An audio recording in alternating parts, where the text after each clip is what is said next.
Hi guys, welcome to USR stories. పోయిన ఎపిసోడ్లలో ఎవరెవరి కుటుంబంలో వారి వారి జీవితాలలో ఏమేం జరిగిందనేది, సాయిబాబా యొక్క లీలలు ఎలా కొనసాగాయనేది చూసేనా. ఈ ఎపిసోడ్లలో ఏం జరుగుతుందనేది చూసేద్దాం. ఈరోజు చెప్పబోయే కథ షిరిడి సాయిబాబా ఎపిసోడ్ 10. రాత్రైంది. షిరిడి అంత నిశ్శబ్దంగా ఉంది. మసీదు ముందు దీపం మెల్లగా ఊగుతుంది. గాలి కూడా మౌనంగా ఉంది.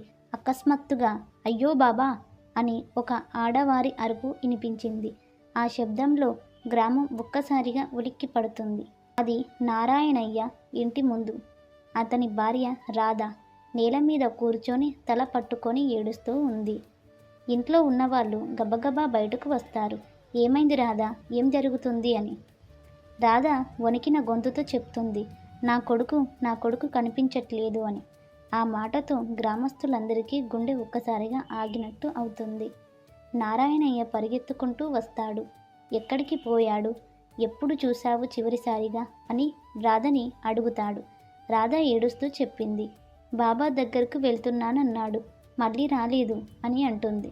ఆ మాట విన్న వెంటనే నారాయణయ్య కళ్ళు ఎర్రబడ్డాయి. బాబా దగ్గరికి వెళ్ళి ఇలా జరిగిందా అని తన మనసులో అనుకుంటాడు.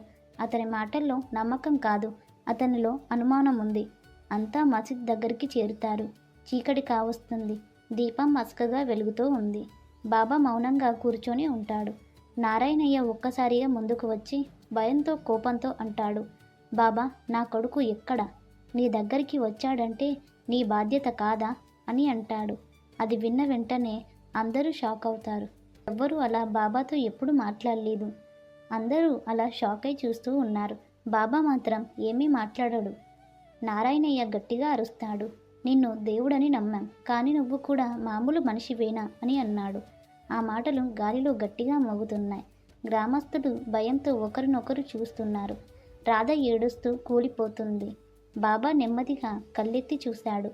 అతని చూపులో కోపం లేదు, దయ మాత్రమే ఉంది.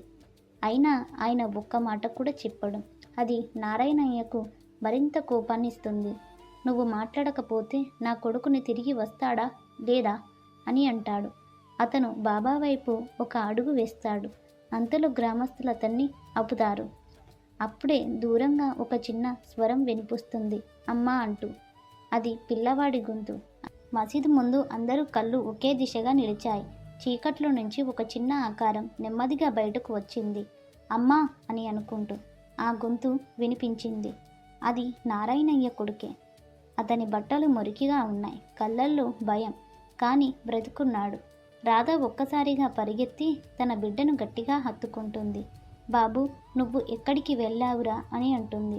పిల్లాడు ఏడుస్తూ చెప్పాడు, అమ్మా, నేను దారిలో తప్పిపోయాను, అడవిలోకి వెళ్ళిపోయాను, భయమేసింది అని అన్నాడు.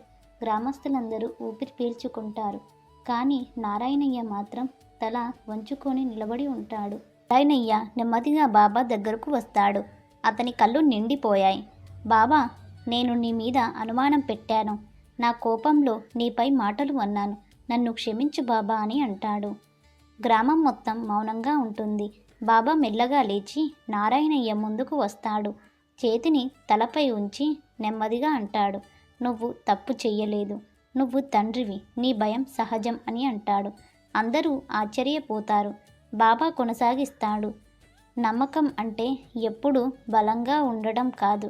నమ్మకం అంటే భయపడిన దేవుడిని వదులుకోకపోవటం అని అంటాడు. అతను నారాయణయ్య వైపు చూస్తూ అంటాడు, ఈరోజు నీ నమ్మకం పడిపోయింది అనుకున్నావు, కానీ నిజానికి ఇది మరింత బలపడింది అని తెలుస్తుంది అని విషయం చెప్తాడు సాయిబాబా. బాబా గ్రామస్తులందరికీ చూస్తూ అంటాడు, దేవుడు మీ పరీక్ష కోసం కొన్ని క్షణాలు మౌనంగా ఉంటాడు. ఆ మౌనంలోనే మీ నమ్మకం ఎంత లోతుగా ఉందో తెలుస్తుంది. నమ్మకం ఉన్నవాడికి దేవుడు దూరం కాదు అని అంటాడు.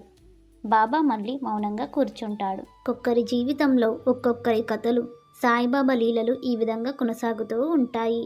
మీకు ఈ కథ కనుక ఇంట్రెస్టింగ్గా అనిపిస్తే మరిన్ని కొత్త కథల కోసం మా ఛానల్ని సబ్స్క్రైబ్ చేసుకోండి.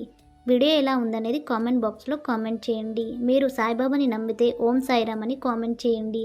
వీడియోకి ఒక లైక్ చేసుకోండి. Thanks for watching this video.